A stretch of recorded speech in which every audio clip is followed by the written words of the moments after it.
1. novembris.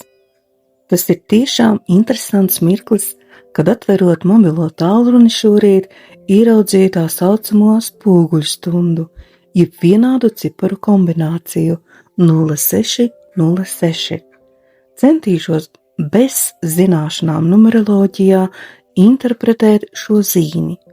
Uzreiz sajūtu vārdus mīlestība, rūpes un harmonija mājās. Perfekti.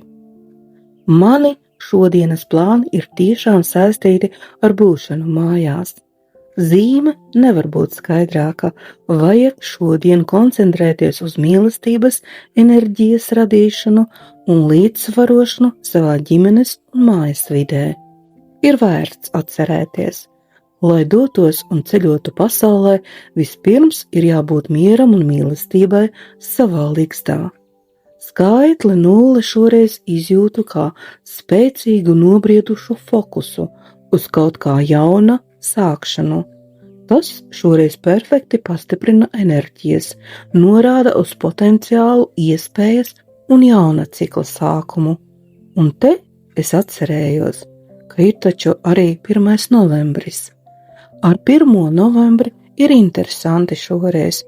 Ja oktobra vismaz pēdējās 2 nedēļas jūtu kā cīņu, tad novembri jūtu kā enerģiju, kurā tuvojas, lai atsietu vaļā problēmu mezglus. Pilnīgi noteikti cīņas enerģija sāk transformēties uz gaišāku, vieglāku enerģiju, iniciatīvu un neatkarību. Ne tā neatkarība, kad nevienu nevajag. Patiesībā teiciens nostāja man nevienu nevajag ir par sevis vešanu uz izolāciju, vientulību. Es runāju par citu neatkarības enerģiju. Šī neatkarības enerģija palīdzēs atraisīties vaļā no vecām lietām, problēmām un vedīs uz jauniem potenciāliem iespējām.